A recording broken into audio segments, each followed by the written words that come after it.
Continuando com a teoria extremal de conjuntos, no vídeo de hoje nós vamos ver o teorema de Bolo-Base, que é uma generalização da desigualdade de Blin que foi introduzida no vídeo sobre o teorema de Sperner. A gente vai começar definindo o que é um sistema de Bolo-Base. Seja F uma família de pares de subconjuntos do conjunto dos números de 1 a n.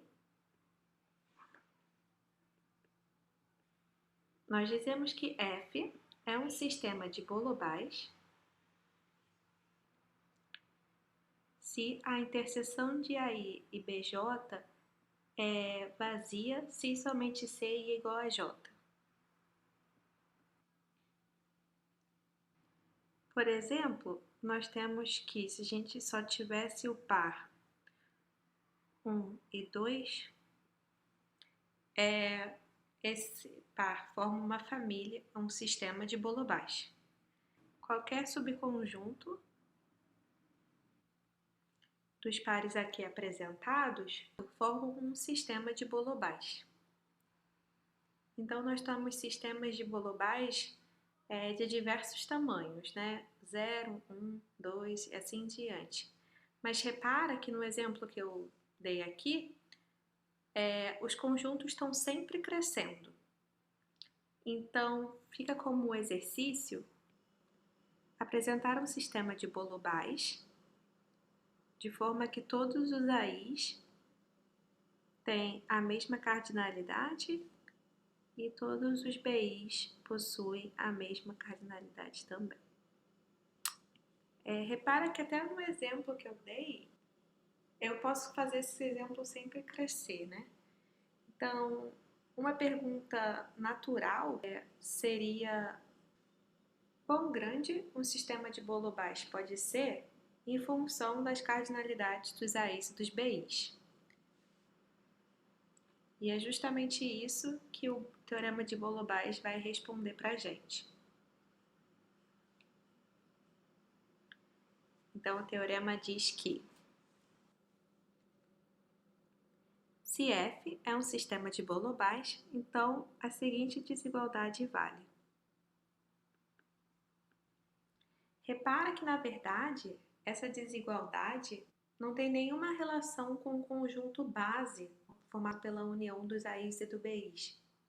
Na verdade, só está relacionado estritamente à cardinalidade dos AIs e do BIs, e essa desigualdade vai, então, estar, de certa forma, limitando o valor máximo de M.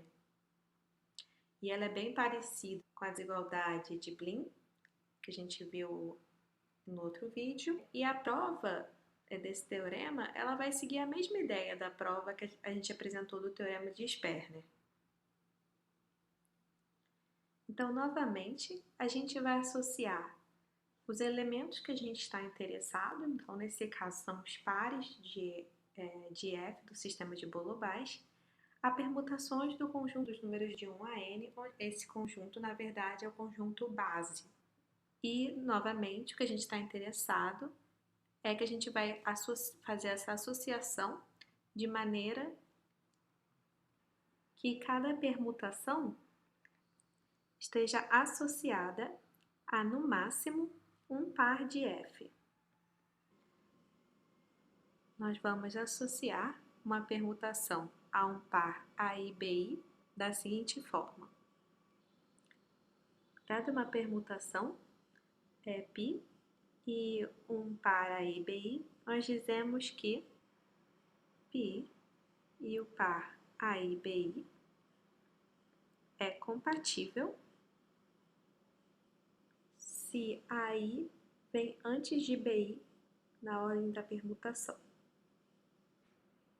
De forma mais clara, nós temos que, se a gente olhar para o máximo de onde os elementos do AI estão mapeados, esse máximo ele é menor do que o mínimo dos elementos em que dos elementos de BI, onde BI está mapeado pela permutação π. Repare que para uma permutação fixa, existe no máximo um par AI e BI pertencente a F que é compatível com essa permutação. E fica como exercício formalizar esse argumento. Além disso, agora seria um bom momento para você tentar terminar a prova. Mas continuando, vamos definir x como o número de pares de f associados a uma permutação escolhida uniformemente ao acaso.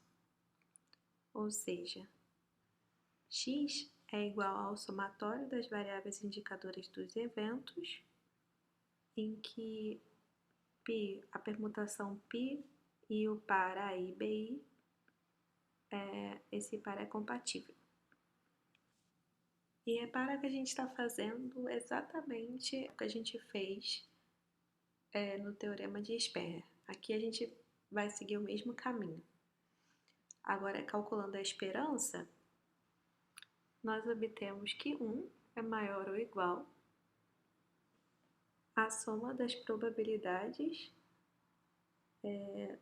dos pares A e B serem compatíveis com uma permutação P, escolhida uniformemente ao acaso. Então, qual o valor dessa probabilidade, né?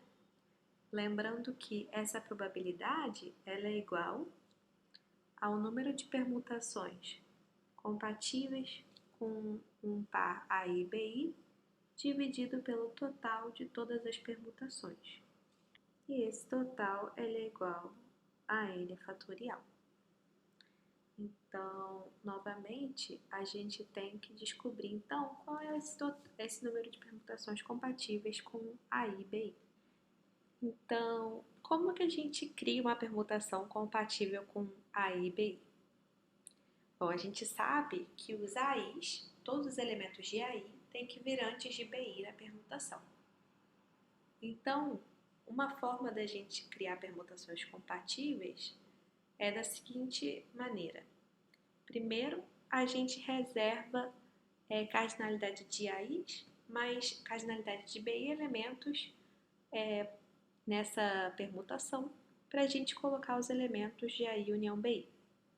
Por exemplo, aqui a gente reservou esses elementos. Quantas formas a gente tem de reservar esses elementos? Bom, a gente tem N espaço na permutação e a gente quer reservar justamente a cardinalidade da AI união BI, que a gente sabe que é disjunto. Um segundo passo para formarmos permutações compatíveis com o par AI BI, então seria colocar os elementos de AI nas primeiras cardinalidades de AI posições reservadas. E a gente tem exatamente cardinalidade de AI fatorial opções dessas e completar os outros elementos, com os elementos das posições reservadas com os elementos de BI. E nós temos cardinalidade de BI fatorial, formas de fazer isso. Então, as posições restantes a gente vai preencher com os restantes dos elementos. E nós temos exatamente N menos a cardinalidade de AI, menos a cardinalidade de BI, fatorial formas de fazer isso. Então, a gente já sabe calcular a probabilidade de uma permutação aleatória ser compatível com A e BI, então a gente tem que 1 é maior ou igual à soma dessas probabilidades e simplificando essa expressão da probabilidade, a gente obtém justamente a desigualdade de Bolo-Base, o que termina a prova, né? Um corolário imediato da desigualdade de Bolo-Base é o seguinte: se a gente tem um sistema de Bolo-Base em que a cardinalidade de cada I é menor ou igual a A e a cardinalidade de cada BI é menor ou igual a B, então a gente tem que o tamanho desse sistema de Bolo-Base ele é limitado por no máximo A mais B escolhe A. E para terminar, fica como um exercício mostrar que a desigualdade de Bolo-Bass implica a desigualdade de Blin, que foi vista no vídeo sobre o teorema de Sperner, a desigualdade de Blin. E assim a gente termina por aqui e até o próximo vídeo.